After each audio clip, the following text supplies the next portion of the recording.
والعصر إن الإنسان لفي خسر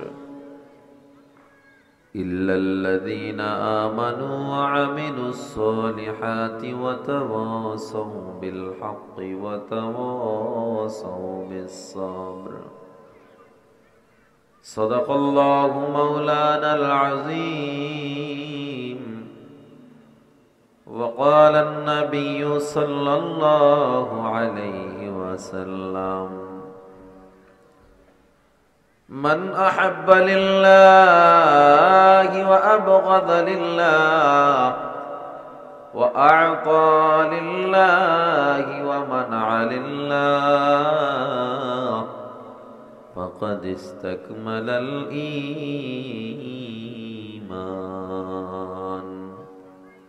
درود شريف پڑھیں.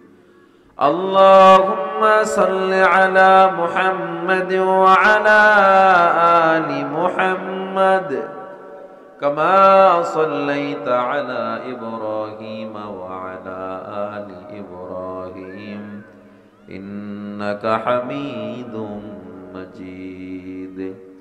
اللهم بارك على محمد وعلى آل محمد كما باركت على إبراهيم وعلى آل إبراهيم إنك حميد مجيد. मौत को समझा के जाहिल इख्तिताम जिंदगी,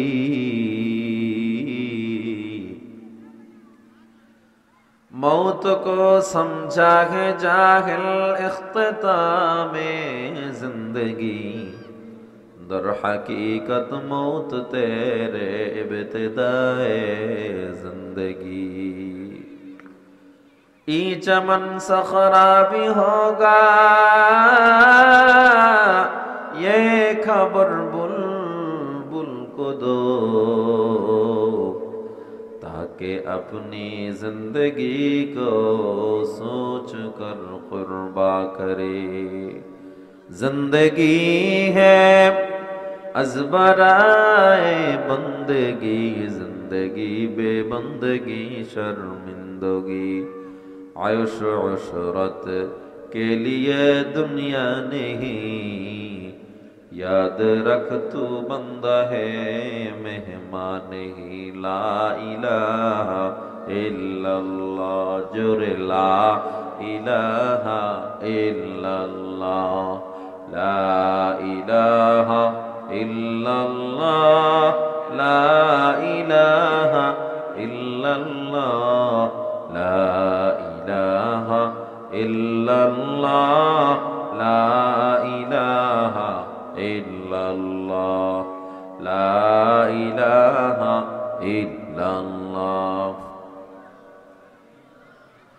ला इलाहा इल्लल्लाह, ला इलाहा इल्लल्लाह, ला इलाहा इल्लल्लाह, ला इलाहा इल्लल्लाह, ला इलाहा इल्लल्लाह, ला इलाहा इल्लल्लाह, ला इलाहा इल्लल्लाह मुहम्मदुर रसूलुल्लाह।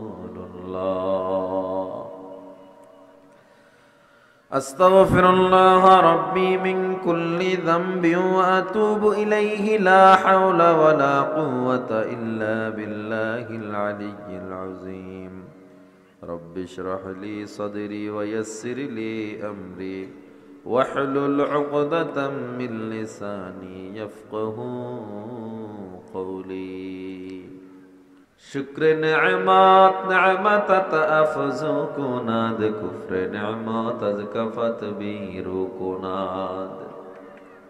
अल्हम्दु लिमन क़द्दर खैरन व ख़बाला, अल्हम्दु लिमन क़द्दर खैरन व ख़बाला, व शुक्रु लिमन सव्वर हुस्नन व जमाला। والشكر لمن صور حسنا وجمالا পয়গম্বর জানায় দেন একবার যদি বান্দা সুবহানাল্লাহ বলে দেয় আল্লাহ বান্দার আমল নামায় জান্নাতে একটা ফলের গাছ বানায়া দেয়। এই ফলের গাছটা কত বড়, আরবের দ্রুতগামী ঘোড়া ফলের গাছের ছায়ার এক মাথা থেকে যদি দৌড় শুরু করে দেয় অন্য মাথায় যেতে যেতে 500 বছর সময় লেগে যাবে।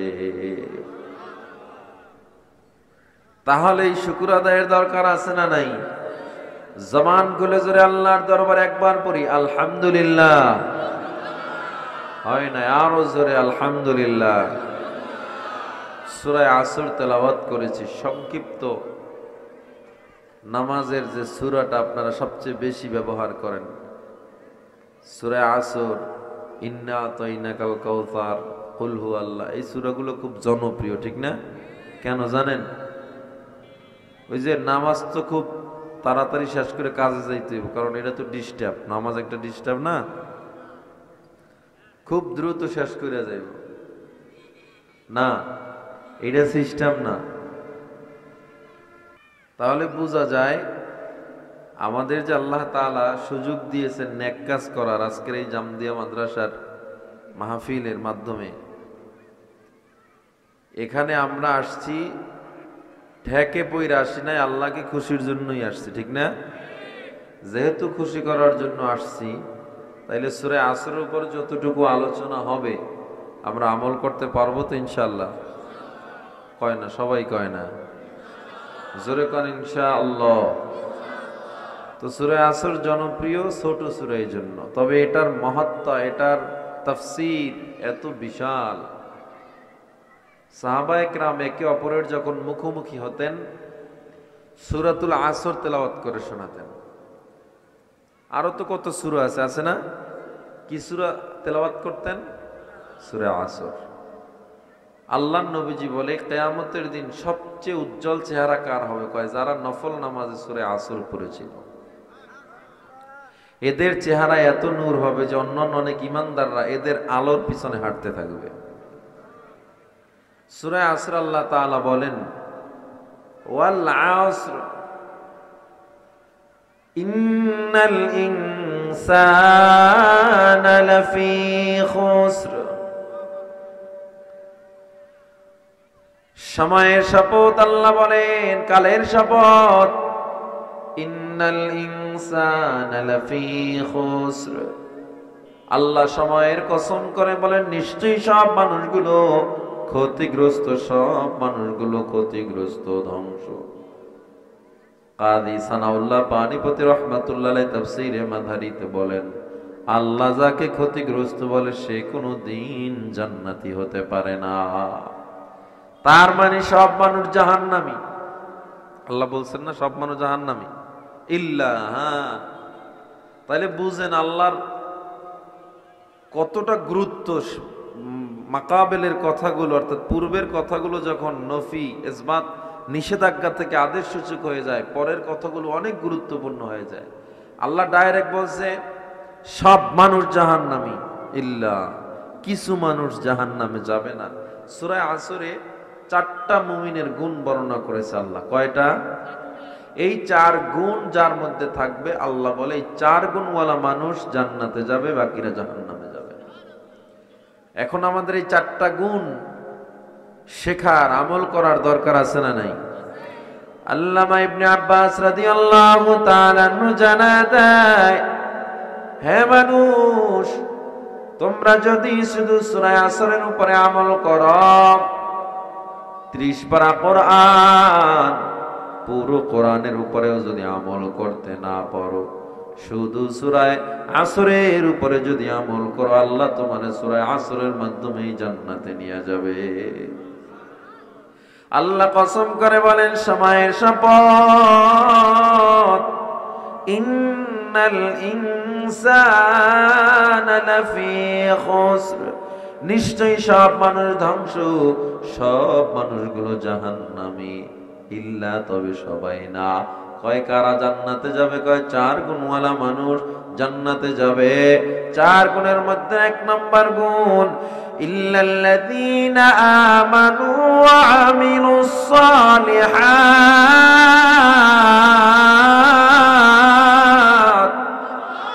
হ্যাঁ, সবাই জাহান্নামে যাবে না, 4 গুণওয়ালা মানুষ জান্নাতে যাবে। 1 নাম্বার কারা বলে? ঈমানদার। চলেন পরীক্ষা করে দেখি 4 গুণের মধ্যে কতটুকু গুণ আমাদের মধ্যে আছে। 1 নাম্বার ঈমানদার হতে হবে। ঈমানদার কারা? আমানতু বিল্লাহ। 1 নাম্বার ঈমানদার বিশ্বাস করবে কাকে? আল্লাহকে। কেমনে বিশ্বাস করে? লা তুশরিক বিল্লাহ, আল্লাহর সাথে কাউকে শরীক করা যাবে না। হুয়াল্লাহু আহাদ, আল্লাহ কয়জন? আল্লাহর উপরে আমরা এই ঈমান আনছি তো, এতেই হবে না। আল্লাহ তাআলা বলেন আমানতু বিল্লাহ বলছো হবে না, ওয়া মালাইকাতিহি, ফেরেশতাদের উপর ঈমান আনতে হবে। আমরা ফেরেশতা বিশ্বাস করি কি করি না? ওয়া কুতুবিহি, কিতাবের উপর ঈমান আনতে হবে। তাওরাত, জবুর, ইনজিল, কোরআন সহ 108 খানা সহিফা আল্লাহ তাআলা নাজিল করেছে, এগুলোর উপরে আমরা ঈমান আনছি। ওয়াল ইয়াউমিল আখির, কিয়ামতের দিনের উপরে বিশ্বাস করতে হবে। আপনারা কিয়ামতের দিন বিশ্বাস করেন কি করেন না? করেন। ওয়াল কদরি, তাকদীরকে বিশ্বাস করতে হবে। ওয়াল কদরি, তাকদীরকে বিশ্বাস করতে হবে।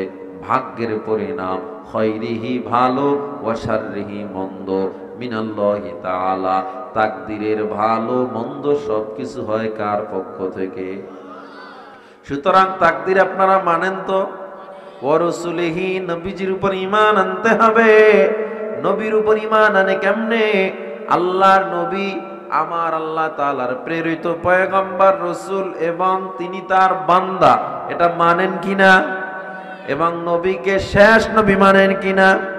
আল্লাহ নবী বলেন আনা খাতামুন নবিয়্যিন লা নাবিয়্যা বাদি, আমি শেষ নবী, আমার পরে আর কোন নবী আসবে না। পয়গম্বর মুহাম্মদুর রাসূলুল্লাহ সাল্লাল্লাহু আলাইহি ওয়াসাল্লাম। সবাই পড়ছেন দুরূদ?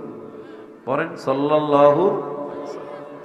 আল্লাহর নবীজি বলেন, সাহাবী বর্ণনা করে হাদিস, দুনিয়াতে সবচেয়ে কৃপণ কারা? কয় নবীর নাম শুই না, দুরূদ নবীর উপরে পড়ে না যারা, এরা সবচেয়ে বড় কৃপণ।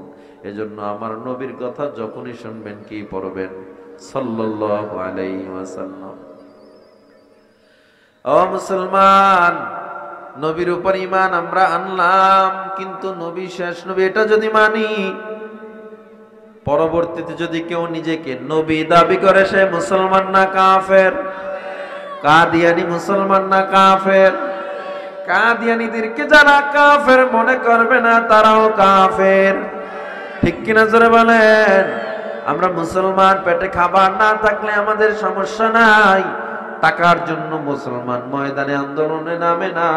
মুসলমান অর্থের অভাবে পইরা পেটের ক্ষুধার জন্য চালের দাম কত হইল, পেঁয়াজের দাম কত হইল, মুসলমান আন্দোলনে নামে না। মুসলমান জীবন দেওয়ার জন্য প্রস্তুত হয় তখন, মুসলমানের নবীরে নিয়ে কটূক্তি করা হয় যখন। আমার নবীর চেয়ার নিয়ে টানাটানি করে যে কাদিয়ানি, ওই কাদিয়ানিদেরকে আমরা বাংলায় রাষ্ট্রীয়ভাবে কাফের ঘোষণা দেখতে চাই। ঠিক কিনা জোরে বলেন? কারণ আমরা মুসলমান যে যেই দল করি না কেন, আমার নবীর বেলায় আল্লাহর বেলায় কোনো দলাদলি নাই। ঠিক কিনা? এই অন্তরে আমার নবীর জন্য জায়গা দিলাম, এই অন্তরে আমার আল্লাহর জন্য জায়গা। সুতরাং আমার নবীর ইজ্জত নিয়ে যদি কেউ টানাটানি করে, আমার নবীর চেয়ার নিয়ে যদি কেউ টানাটানি করে, আমরা 1 ফোঁটা রক্ত থাকা পর্যন্ত নবীর ইজ্জত লুণ্ঠিত হতে দিব না। ঠিক কিনা জোরে বলেন? মুসলমানের এই দেশেতে কাদিয়ানীদের ঠাঁই নাই। কাদিয়ানীদের পক্ষে যারা, তাদের কোনো রক্ষা নাই। এই দেশেতে থাকতে হলে কোরআন মানতে হবে, কোরআন না মানলে সোনার বাংলা ছাড়তে হবে। জোর কদমে সামনে চলো, বজ্র কণ্ঠে আওয়াজ তোলো, সবাই মিলে একই তালে দাও না স্লোগান, নারায়ে তাকবীর, নারায়ে তাকবীর। দিন ইসলাম, দিন ইসলাম, জিন্দাবাদ জিন্দাবাদ। ইসলামেরই জন্য দেশের হয়েছে জন্ম, ইসলামের বিরুদ্ধে গেলে দেশ হবে ভিন্ন। ঠিক নি? ইসলামের বিরুদ্ধে যারা নিয়েছে অবস্থান, এই বাংলায় ঠাই হবে না, যাও হিন্দুস্তান। জোর কদমে সামনে চলো, বজ্র কণ্ঠে আওয়াজ তোলো, সবাই মিলে একই তালে দাও না স্লোগান, নারায়ে তাকবীর, নারায়ে তাকবীর। দিন ইসলাম, দিন ইসলাম, জিন্দাবাদ জিন্দাবাদ।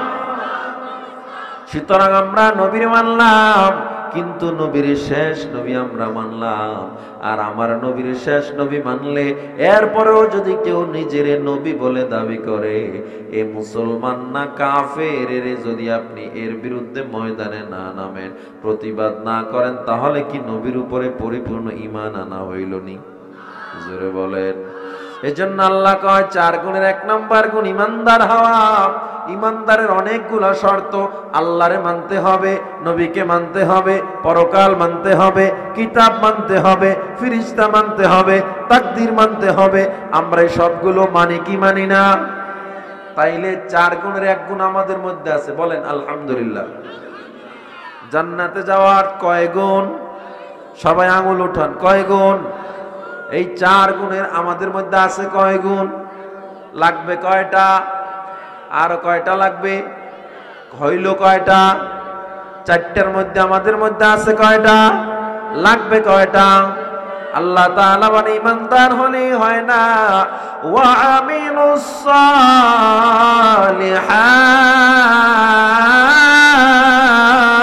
সালিহাত, হবে না। শুধুমাত্র ঈমান দিয়া হবে না, শুধুমাত্র ঈমানদার হইলি জান্নাত না। ওয়া আমিলুস সলিহাত, 2 নম্বরের গুণ আমল তোমার লাগবে। কি লাগবে? ঈমান আছে। ঈমান কেমনে আছে? আল্লাহর মানি, নবীর মানি তো ঈমান আছে, কিন্তু নামাজ পড়লাম না, কাজ হবে। এই জন্য আমি যত বড় আলেম হই, যত বড় শাইখুল হাদিস, বুখারী পড়াই আর যাই হই না কেন, বক্তা হই আর ইমাম হই না কেন, আমি নামাজ পড়লাম না, আর একজনে আলেম না মূর্খ, কিছু বুঝে না, সে 5 ওয়াক্ত নামাজ পড়ে, হারাম খায় না, আমার মতো 1000 কোটি আলেমের চেয়েও ওই মূর্খের দাম আল্লাহর দরবারে বেশি। কেন? কারণ সে আমল করে। এজন্য আমলের অনেক দাম, অনেক দাম। এ যুবক, সমস্যা আমাদের একটা, নিজেরা আমরা ইমানদার দাবি করি, নিজেরা মুসলমান দাবি করি, কিন্তু খ্রিস্টানরাও আজান শুনে মসজিদে যায় না, তুমিও আজান শুনে মসজিদে যাও না। পার্থক্যটা কোথায়? এই খ্রিস্টান বিধর্মীদের মোবাইলে ল্যাংটা নাচ, ল্যাংটা মেয়েদের গান, তুমি মুসলমান, তোমার মোবাইলে নাচ গানে ভরা। পার্থক্যটা কই? মা বাবায় খতনা করাইছে, এছাড়া তো পার্থক্য আমি দেখি না। এ যুবক, ইমানদার হইয়াই যদি জান্নাত পাওয়া যায়, এজন্য না আমল দিয়েও তো আমরা জান্নাতের আশা করা বোকামি। আল্লাহর দয়া দিয়া জান্নাত পাবো, যা আমল করি এটা দিয়েও জান্নাত পাওয়া যাবে না। যদি আমল দিয়ে জান্নাত পাওয়া যাইতো, এ বান্দা, কত আল্লাহওয়ালারা জীবন ভর তাহাজ্জুদ পড়ে গেছে, হারাম খায় নাই, এরপরেও তাদের কান্না বন্ধ হয়েছিল নাকি? হযরত উসমান, জান্নাতের 10 জন সুসংবাদ প্রাপ্ত সাহাবীদের মধ্যে একজন উসমান, যে উসমান কবর দেখে হাউমাউ করে কাঁদে। সাহাবী প্রশ্ন করে, উসমান তুমি কেন কাঁদো? তুমি তো জান্নাতের আসামি, জান্নাতের গোলাম হয়ে গেছো, আল্লাহ তোমার নাম জান্নাতে লিখেই দিয়েছে। হযরত উসমানের পর কাঁদে, হাত্তা ইয়াবুল্লা লিহিয়াতাহু, কান্না করতে করতে উসমানের দাড়ি ভিজে টপ টপ করে পানি জমিনে পড়তে থাকতো। হযরত উসমান বলে, আমি কাঁদি এই জন্য,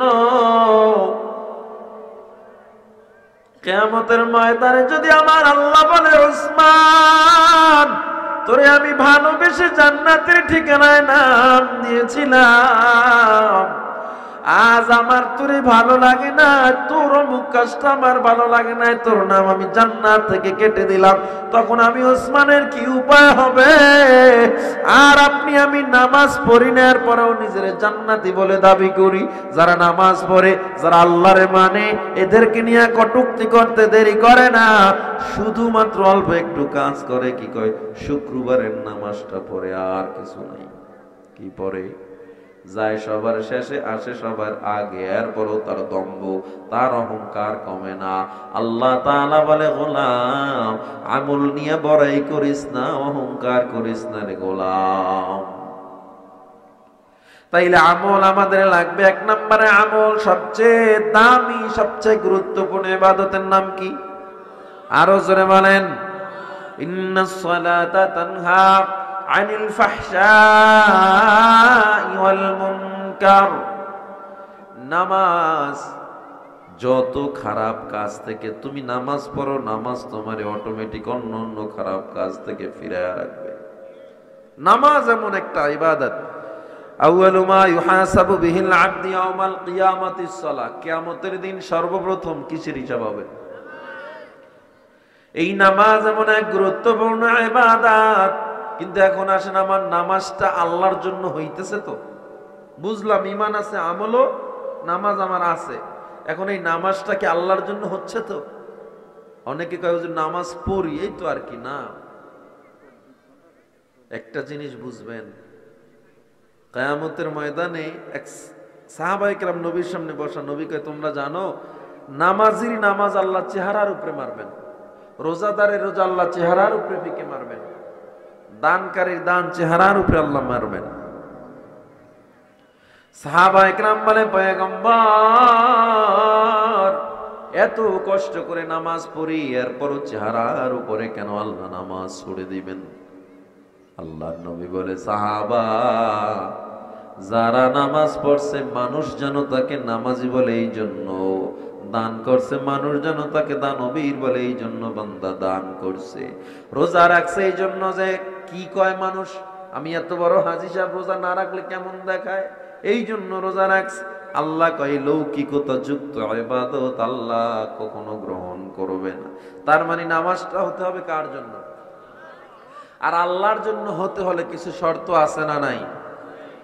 নামাজের মধ্যে দুইটা জিনিস থাকা লাগবে, একটা খুশু, একটা খুজু। সবাই বলেন, একটা খুশু, একটা খুজু। খুশু কাকে বলে?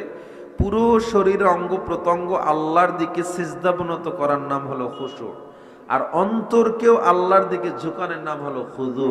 এই দুইটা জিনিস যদি না থাকে, ওই নামাজ কখনোই আপনার আল্লাহর দরবারে পৌঁছবে না। নামাজে দাঁড়ায় দোকানের হিসাব করে, কত কি করে নামাজে দাঁড়ায়। আসরের সময় কোনো মতে দোকানটা চাপাই গেছে দোকানে, কিন্তু চিন্তা করতেছে জোহরের পর থেকে আসরের মধ্যে এই আজানের আগ পর্যন্ত কত টাকা বেচা কিনা হইল, হিসাব করতেছে। এরপরে বাড়ির বিল্ডিং উঠাইতেছে, কালকে মিস্ত্রি আসবে, ইট লাগবে কয় হাজার, ট্রাক্টরওয়ালাকে ফোন দেওয়া লাগবে, টেলিফোন দিতে হইবে, ইট আনতে হইব, সিমেন্ট কয় বস্তা লাগবে, সব হিসাব নামাজে চলে আসছে, ঠিক না? নামাজে দুইটা জিনিস লাগবে, কি বলেন? খুশু, খুজু। সবাই বলেন খুশু, খুজু। এই দুইটা জিনিস হইলে নামাজে পরিপূর্ণতা পাওয়ার আশা করা যায়। এবং আল্লাহ আমাকে দেখতেছে নামাজে, আমি যখন দাঁড়াইছি, আমি যে আল্লাহর দরবারে দাঁড়াইছি, এটা তো ফাইজলামি না? ফাইজলামি এটা? আল্লাহর সামনে আপনি দাঁড়াইছেন, এখানে বৈশা মাথা চুলকায়, নাক চুলকায়, কাশতে। আর এই শীতকাল আইলে একজনে কাশি স্টার্ট দিলে এরপর আর থামে না, চলতেছে তো চলতেছে, পুরো মসজিদ মাথায় লয়। দেখছেন নি? কাশতেছে, কেউ মোবাইলের ইনাইছে বাইর করে আবার দেখে কে দিছে, কাইটা দিয়ে আবার পকেটে রাখে। আমি যা কইতেছি আপনাদের এই যশোরে এগুলো নাই, আসেনি? নামাজ পড়ে। আর কিছু মুরব্বী দেখছি নামাজে দাঁড়াই এদিক ওদিক চায়, এমনি এমনি দেখে কেটা কি করে, আসেনি? আছে, নামাজে এদিক ওদিক তাকায়। নামাজে আমার নজর থাকবে কোথায়? সিজদার দিকে। আপনি নামাজে দাঁড়াইছেন, শুনেন, নামাজি হলেই হয় না, নামাজির মতো নামাজি হতে হয়। যার নামাজ যত সুন্দর তার ব্যবহার তত সুন্দর, যার নামাজে যত সমস্যা ব্যবহার তত খারাপ। এটা লেখা নিয়ে যান যে হুজুর আসলেই কথাটা মিলেই দেখবেন। আপনার নামাজের ধীরস্থিতা কেমন? আপনি দাঁড়াইয়া কোনো মতে একটা ৯-৬ কইরা নামাজ শেষ করলেন, দেখবেন এর ব্যবহারটা ওই রকম। যার নামাজ যত সুন্দর তার চরিত্র তত সুন্দর, এটা মাথায় রাখবেন তো ইনশাআল্লাহ। এবার গেল আমলের মধ্যে নামাজ। দ্বিতীয় নাম্বার আমলের নাম কি? নামাজের পর কি? রোজা। কি বলেন? এরপর হজ, এরপর যাকাত। এই আমলগুলো হলো ইবাদতে মাকসুদা, এগুলো হলো একেবারে ফরজিয়াত, যেগুলো লাগবেই। নফল ইবাদত করলে সওয়াব আছে, না করলে গুনাহ নাই। কিন্তু আপনি তো আর জান্নাতের টিকিট পান নাই যে নফল ইবাদত করবেন না। হুজুর ফজরই পড়ি না, ফরজ পড়ি না, ফজর তো যায় ঘুমে, আপনি নফলের ওয়াজ করে লাভ কি? এই জায়গায় অনেক আল্লাহর ওলি আছে যারা আজকে ফজর পড়ে না, ঠিক না? ঠিক, আপনার আস্তে কইলেও ঠিক, জোরে কইলেও ঠিক, এটাই সত্য। জোরে কোন ঠিক না বেঠিক?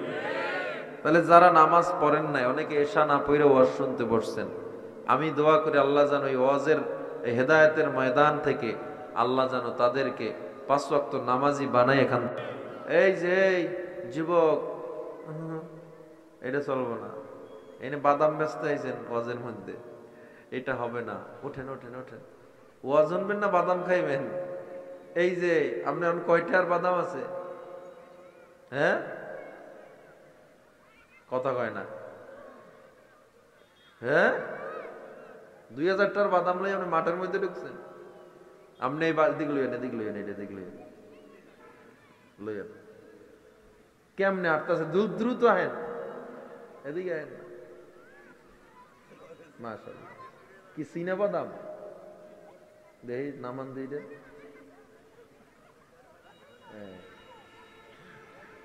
কয় হাজার টাকা আছে এনে? আপনি ওয়াজের পর যখন ওয়াজ শেষ হয়ে যাবে ওখানে বইবেন, ঠিক আছে? বইয়া সবাই ফ্রি দিয়ে দিবেন। পারবেন? পারবেন নি? আমি টাকা দিতেছি, আমি টাকা দেব। হ্যাঁ, ডরাইছে, ঠিক আছে? আপনারা ফিডি করেন, এটা খাইতে যাই, আগে পোলাপানরা খাইতে দিয়েন, ঠিক আছে? আপনাদের জন্য এটা হাত দিয়ে, আর কোথাও যাইয়েন না, এটা নিয়ে শোনেন, সামনে যাই বন রাখেন, এটা ওটা লই যাই না, আবার খাইবে মানে পাশে যেই থাকবো। বহেন, আপনি বহেন, আপনারা এটা ভাগ করে খাইয়া লাইন, ঠিক আছে নি? ইনশাআল্লাহ আমি টাকা দিয়ে দেব না। তাইলে আমার আমল আছে, আমলের মধ্যে নামাজ ১ নম্বরে পেলাম, এরপর রোজা, হজ, যাকাত সব ঠিক আছে। আল্লাহর নবী কয় তোমার দুনিয়ার সব ঠিক আছে, তাহাজ্জুদ পড়ো, আওয়াবিন পড়ো, ইশরাক পড়ো, চাশত পড়ো, সব ঠিক আছে, একটা জিনিস নাই, পিতা মাতার সাথে ভালো ব্যবহার নাই, কোনো আমলের দাম নাই। আপনাদের যশোরে এমন সন্তান নাই যে মা বাবার সাথে খারাপ ব্যবহার করে? আছে? ও যুবক, আল্লাহর বান্দা, আল্লাহ তাআলা পবিত্র কোরআনে জানা দেয়, ওয়াকাদা রাব্বুকা আল্লা তা'বুদু ইল্লা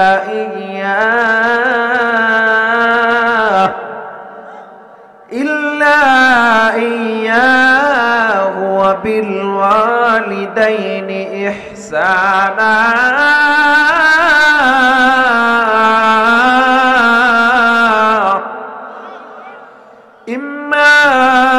يبلغن عندك الكبر أحدهما أو كلاهما فلا تقل لهما أف ولا تنهرهما وقل لهما قولا كريما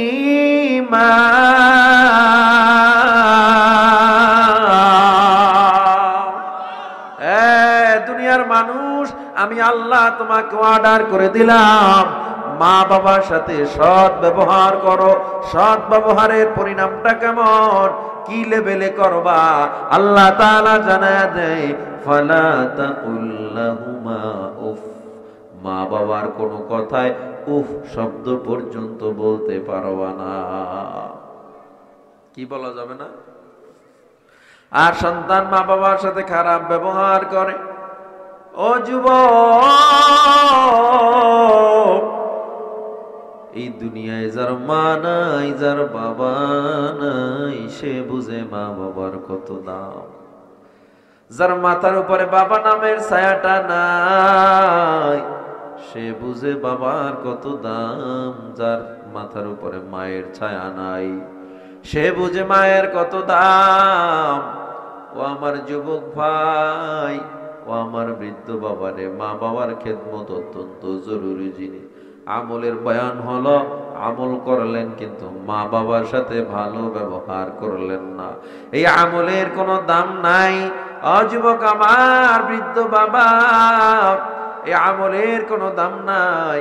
আমলের দাম কেমনে হয়? মা বাবার সাথে সৎ ব্যবহারের মাধ্যমে হয়। আপনি গেলেন হজ করতে, মা বেজার, ওই হজ আল্লাহর দরবারে কবুল হবে না। নবীজির দরবারে একজন যুবক আসলো, যা রাজুলুন ইলান নবী সাল্লাল্লাহু আলাইহি ওয়াসাল্লাম, ফাকালা ইয়া রাসূলুল্লাহ, এসে বললেন পয়গম্বর, মান আহাক্কু বিহুসনি সাহাবাতি, মা বাবার মধ্যে সবচেয়ে কে বেশি কাছের হবে, কে বেশি আপন হবে, কে বেশি, কাকে বেশি সমাদর করব? ক্বালা উম্মুকা, নবী বলেন তোমার মা।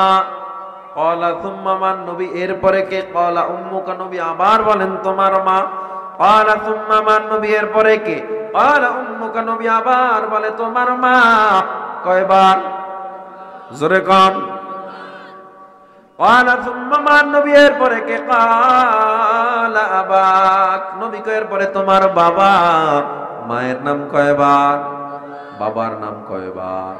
তার মানে মায়ের দাম বাবার চেয়ে অনেক বেশি নাকি? না না, এটা ভুল কথা। এই হাদিসে নবী তিনবার বলার তিনটা কারণ আছে। এই যে মায়ের দাম বেশি বাবার কারণ, এটা প্রমাণ করে না হাদিসে। কারণ মায়ের ব্যাপারে নবীজি অনেক হাদিস বর্ণনা করেছে, বাবার ব্যাপারে অনেক হাদিস, যেগুলো আলাদা আলাদা জায়গায় দুজনের দাম আছে। দেখেন বাবার ব্যাপারে নবী কি বলেন? রিদার রাব্বি ফি রিদাল ওয়ালিদ ওয়া সাখতুর রাব্বি ফি সাখতিল ওয়ালিদ। যেই সন্তানের উপরে বাবা খুশি থাকে, ওই সন্তানের উপরে আল্লাহও খুশি থাকে। আর যেই সন্তানের উপরে বাবা রাগ থাকে, আমার আল্লাহ সন্তানের উপরে রাগ থাকে। তাইলে মায়ের দাম বাবার দাম আলাদা আলাদা জায়গায় বেশি। তবে তিনবার মায়ের নাম নবী কেন বললেন? হাদিসের মধ্যে নবী তিনটা জিনিসের দিকে তাকাইয়া মায়ের নাম নবী আমার বলছে। এক নম্বরে, মা যে তিনটা কষ্ট করে, ওই তিনটা কষ্ট কোনো বাবা সহ্য করতে পারে না। এক নম্বরের কষ্ট গর্ভধারণের কষ্ট। এ যুবক, বৃদ্ধ বাবা আমার মা আমাকে গর্ভধারণ করে কত কষ্ট করলো। আপনার আমার পেটে যদি একটা ইট বেঁধে দেওয়া হয়, একদিন দুই দিনের বেশি রাখতে পারবো না রে যুবক ভাই আমার। কিন্তু তোমার আমার মা 10 মাস পর্যন্ত তোমারে আমারে গর্ভে লালন করলো। আমার নবী দ্বিতীয় নম্বরে মায়ের নাম বলছে, কারণ জন্মের সময় যে প্রসব বেদনার কষ্ট, এই কষ্ট যা মা সহ্য করে, দুনিয়ার কোনো মানুষ তা সহ্য করে না। প্রসব বেদনার কষ্ট কত ভয়ঙ্কর! চিকিৎসা বিজ্ঞান বলে, কোন মানুষের ব্যথা যদি 40 ইউনিট হয়, ওই মানুষ দুনিয়ার জমিনে আর বাঁচতে পারে না। কিন্তু তুমি আমি যখন দুনিয়াতে আসলাম, মায়ের ব্যথা ছিল 56 ইউনিটেরও বেশি। 40 ইউনিট ব্যথায় যেখানে মানুষ মারা যায়, 56 ইউনিট ব্যথা সহ্য করে মা বেঁচে আছে কার দয়ায়?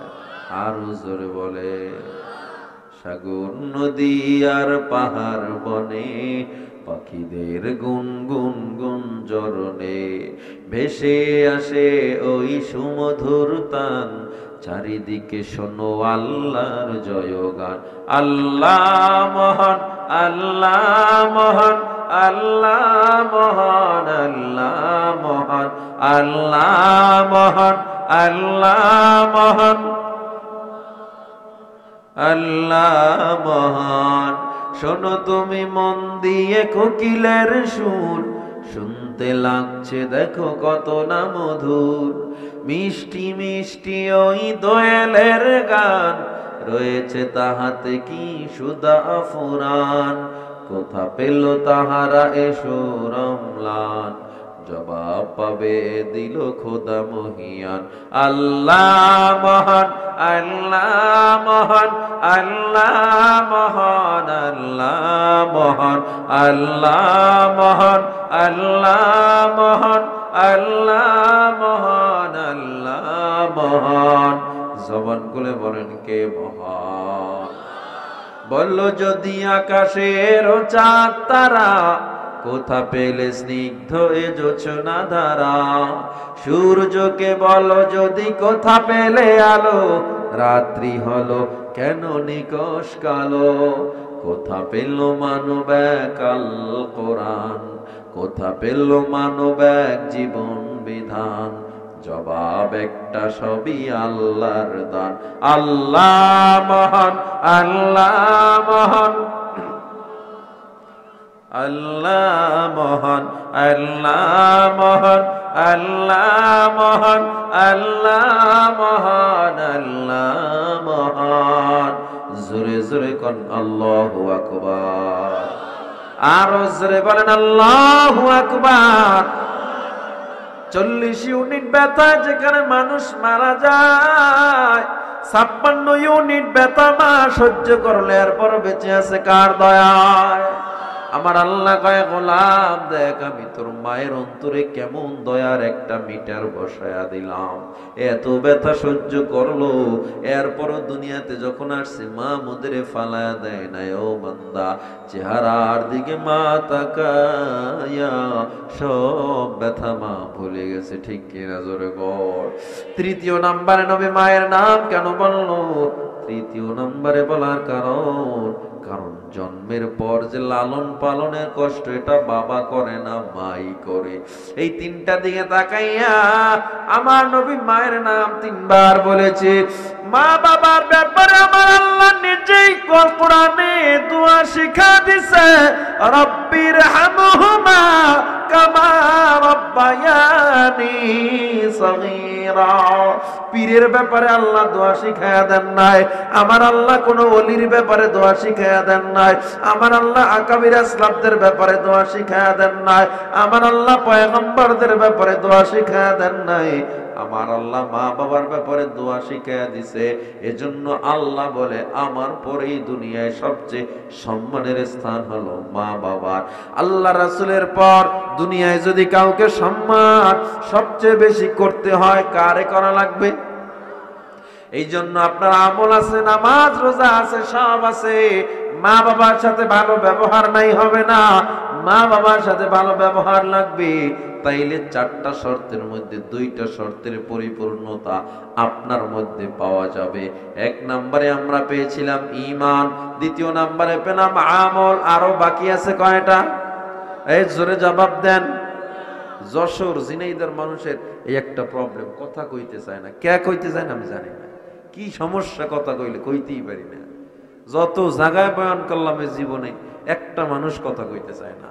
এরা কি ওয়াজ মাহফিল পছন্দ করে না, নাকি এই চিন্তা করে হুজুর আপনি ওয়াজা করেন ওটি আমি জানি, চুপচাপ আছি, যা মন চায় কইয়া যান গা, এডি নাকি? আপনারা জবাব দিতে চান এর কারণটা কি? কয় গুণওয়ালা মানুষ জান্নাতে যাবে? পাইলাম কয়টা? আরো লাগবে কয়টা? আল্লাহ তাআলা বলেন 3য় নম্বরের গুণ, ওয়াতাওয়াসাউ বিল হক, সত্য প্রচারের উপদেশ দাও, হক কথা বলো, আমর বিল মারুফ নাহি আনিল মুনকার, সৎ কাজের আদেশ দাও, অসৎ কাজ থেকে মানুষকে ফিরাও। আলেমের অভাব নাই, মুহাদ্দিসের অভাব নাই, মসজিদের কোণে বয়া বয়া তাসবিহ টেপার মানুষের অভাব নাই, কিন্তু হক কথা বলতে সবাই পারে না। বক্তা বক্তাগিরি করে, হক কথা কয় না। ওয়াজ কমে যাবে। ইমাম ইমামতি করে হক কথা কয় না, কেন কয়? ইমামের চাকরি থাকবে না। চেয়ারম্যানগিরি করে, সব সময় সঠিক কথা বলে না, দোনো দলের মন রক্ষা করার জন্য, আছে না নাই? কিন্তু হক কথা বলাটাও যে বিশাল এক ঈমানের আলামত, এইটা অনেক আলেমরাও জানে না, অনেক মাদ্রাসাওয়ালারাও জানে না, সাধারণ মানুষও জানে না, অনেক, সবাই না, অনেক। এজন্য বললাম, আমি যত আলেম, যত বড় আলেম দাবি করি, আমি যদি খারাপ কাজ থেকে মানুষকে ফিরানোর মতো আমার সাহস না থাকে, আমার এই আল্লাহর দরবারে জিব্বার হিসাব দিতে হবে কিনা? আলেম হইলাম, কাজ হইব না। হক কথা বলা লাগবে কি লাগবে না? ময়দানের কাজ ময়দানে, জায়নামাজের কাজ জায়নামাজে, ঠিক কিনা?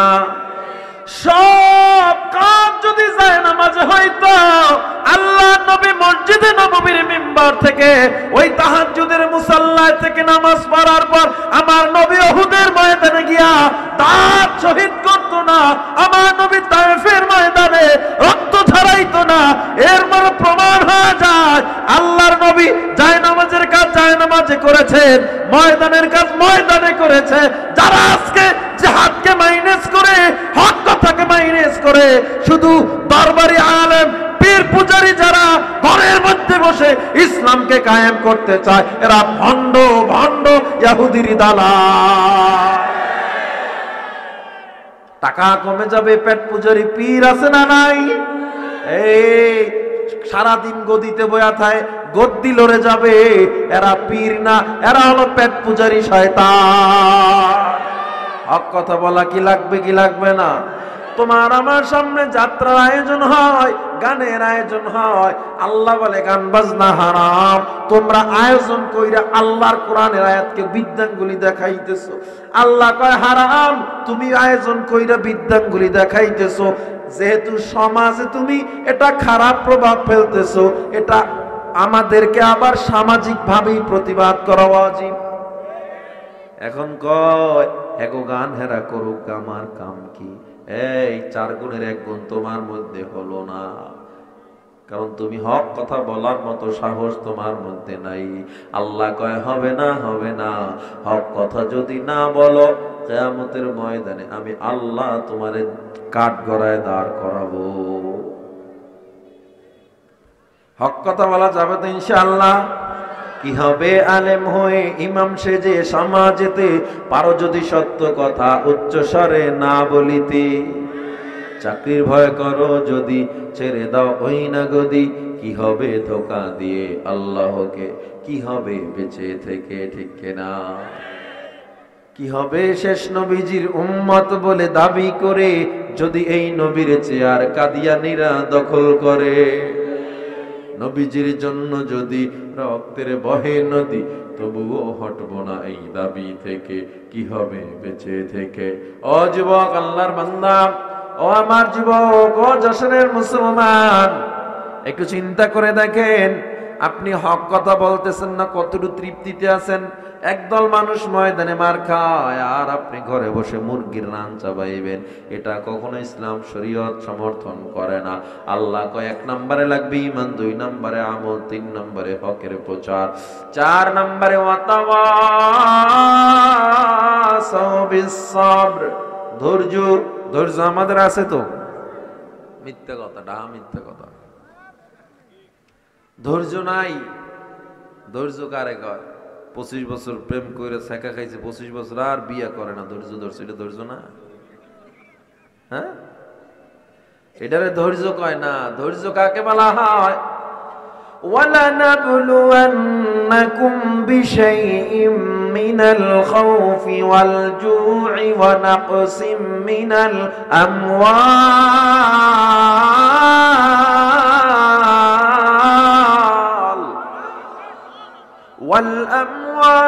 وَالْأَنفُسِ وَالثَّمَرَاتِ।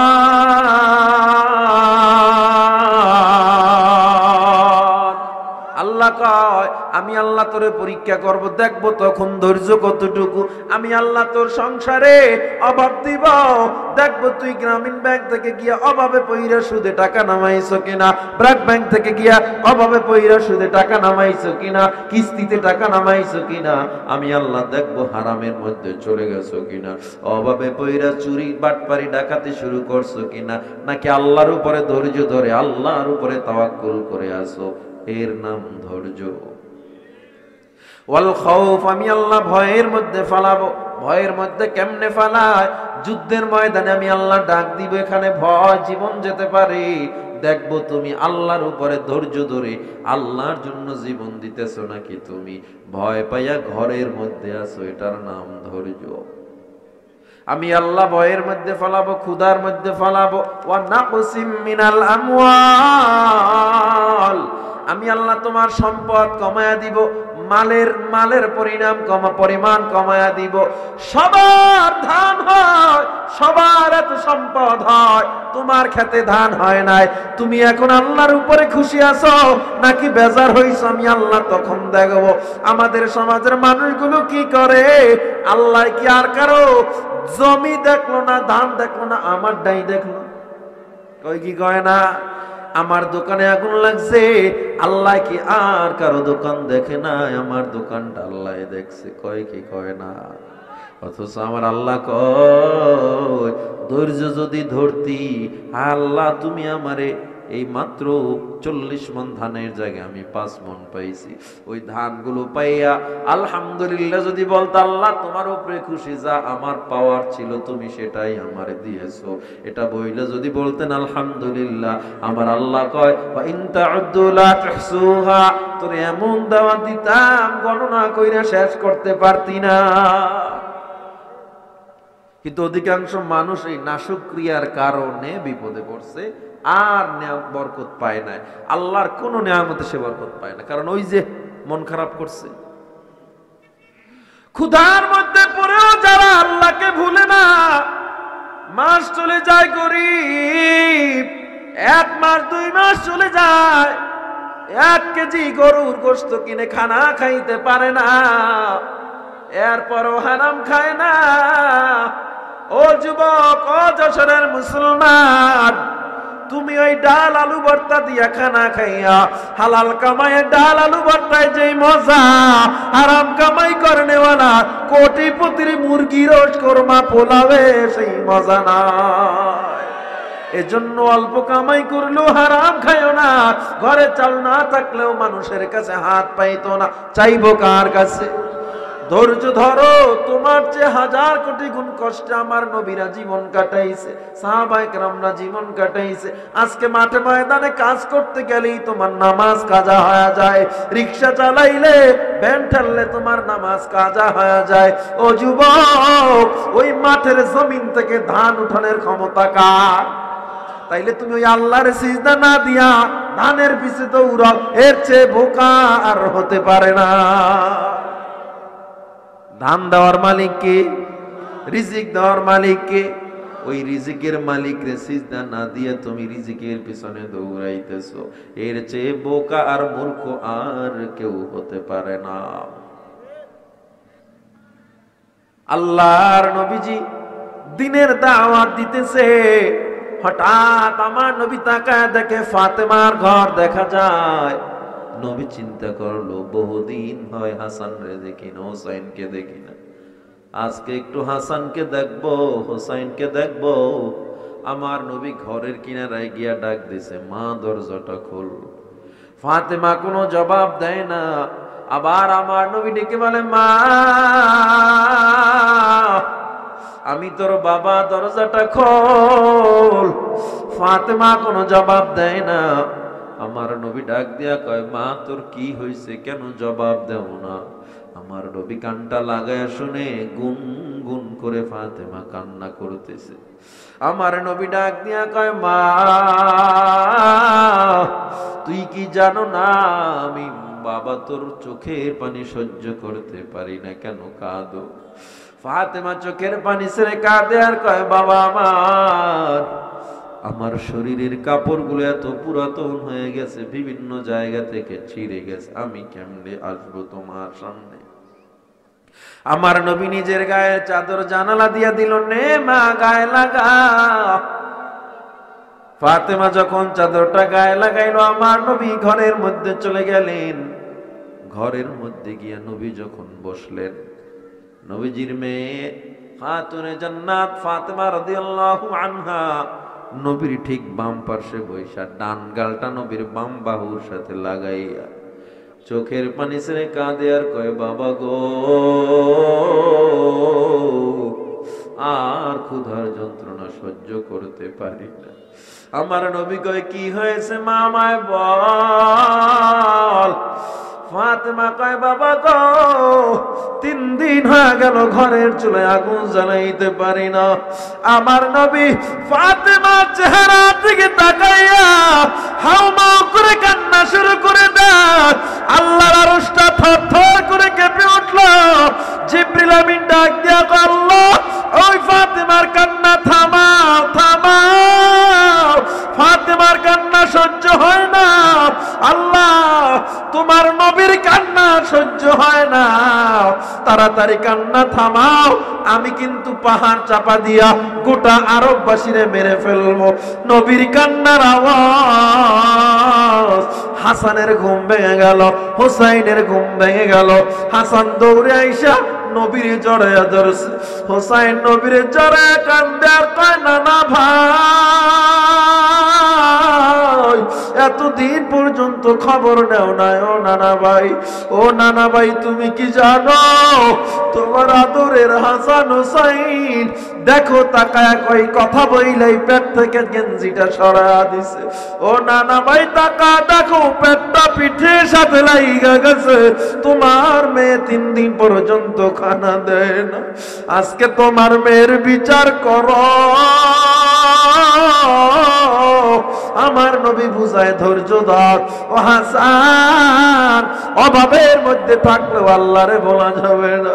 ছোট্ট মানুষ হাসান কান্দে, হুসাইন কান্দে, কয়, ও নানা ভাই, মা আমাদের খানা দেয় নাই, ভালো কথা, তুমিও এত নিষ্ঠুর, প্রায় 10 দিন হয়ে গেল আমাদের খবরও নিলে না।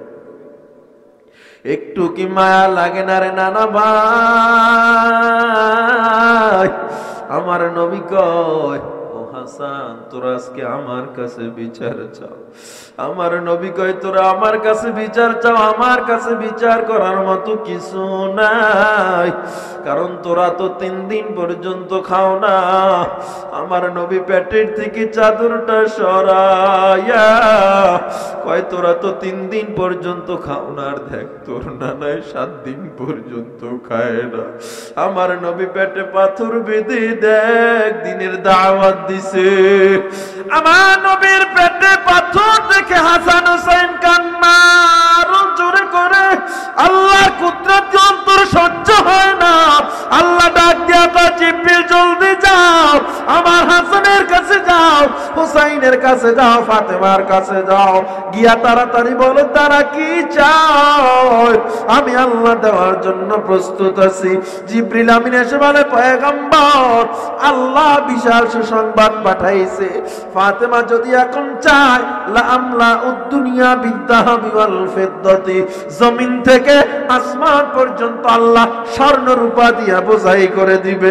জোরে জোরে কোন আল্লাহু আকবার। ফাতেমাকে আমার নবী ডাক দিয়া কয়, মাগো, আল্লাহ জিবরিলকে পাঠাইছে, তুমি যদি এখন চাও, জমিন থেকে আসমান পর্যন্ত আল্লাহ স্বর্ণ রূপা দিয়া তোমার জন্য বোঝাই করে দিবে। ফাতেমা কয়, রাজিনা বিল আখিরা, ও বাবা, আমি দুনিয়া চাই না, আমি আখিরাত চাই। আমার আল্লাহর কথাটা তো পছন্দ হয়ে গেল। আমার আল্লাহ ডাক দিয়া কয়, ও ফেরেশতারা তাকায় দেখ, সাক্ষী থাক, এই অভাবে পুরে ফাতেমা আমারে ভুলে না, আমার নবী আমারে ভুলে নাই। আমি ফাতেমাকে জান্নাতের সরদারিনী বানায়া দিলাম। তারা ক্ষুধায় পইরা নবীরা আল্লাহরে বলে নাই, দুনিয়া চায় নাই, তুমি 3 ওয়াক্ত খানা পাও, আল্লাহর দেওয়া কত নিয়ামত খাও। ওরে বান্দা, ঠান্ডার মধ্যে ওযু বানাইয়া ইমানদাররা যেই নদীর মাছ খাইলো, আল্লাহর ইবাদত কইরা যেই গাছের ফল খাইলো, আল্লাহ তোমারে আমারে সেই গাছের ফল খাওয়ায়, আল্লাহ তোমারে আমারে সেই নদীর মাছ খাওয়ায়। এরপরও কেন নামাজটা পড়ো না? অভাবে পড়লে ধৈর্য না ধইরা কেন গ্রামীণ ব্যাংকে যাও, ব্র্যাক ব্যাংকে যাও, সুদে টাকা নামাও? ও আমার যুবক ভাই, ধৈর্য ধরো, আল্লাহর উপরে তাওয়াক্কুল করো। কোন বিপদে আল্লাহর উপর থেকে হাল ছাড়া যাবে না। অনেক মানুষ অনেক কথা বলে, সন্তানকে তবুও কোরআনটা পড়াও, নিজেও কোরআন শিখে নাও, অনুনয় বিনয় করে গেলাম। এই 4টা গুণ যদি অন্তরে সেটিং করে নিতে পারো, আল্লাহ দুনিয়ায়ও সফল করবেন, আখিরাতেও সফল করবে। আর গুনাহ করা যাবে না, নামাজ ছাড়া যাবে না, অন্যায় করা যাবে না। কে কে রাজি আছেন? আর নামাজ ছাড়বো না, দাড়ি কাটবো না, অন্যায় করবো না। নারায়ে তাকবীর। ও তার আল্লাহ তাকা দেখো, তোমার গুনাহগার বান্দাগুলো ওয়াদা করতেছি, আর গুনাহ করব না, নামাজ ছাড়ব না। আল্লাহ গো, জানি না কার হাত দুইটা তোমার পছন্দ, একটা হাতও যদি পছন্দ হয়, ওই উসিলা আমাদের সবাইকে কবুল করে নাও।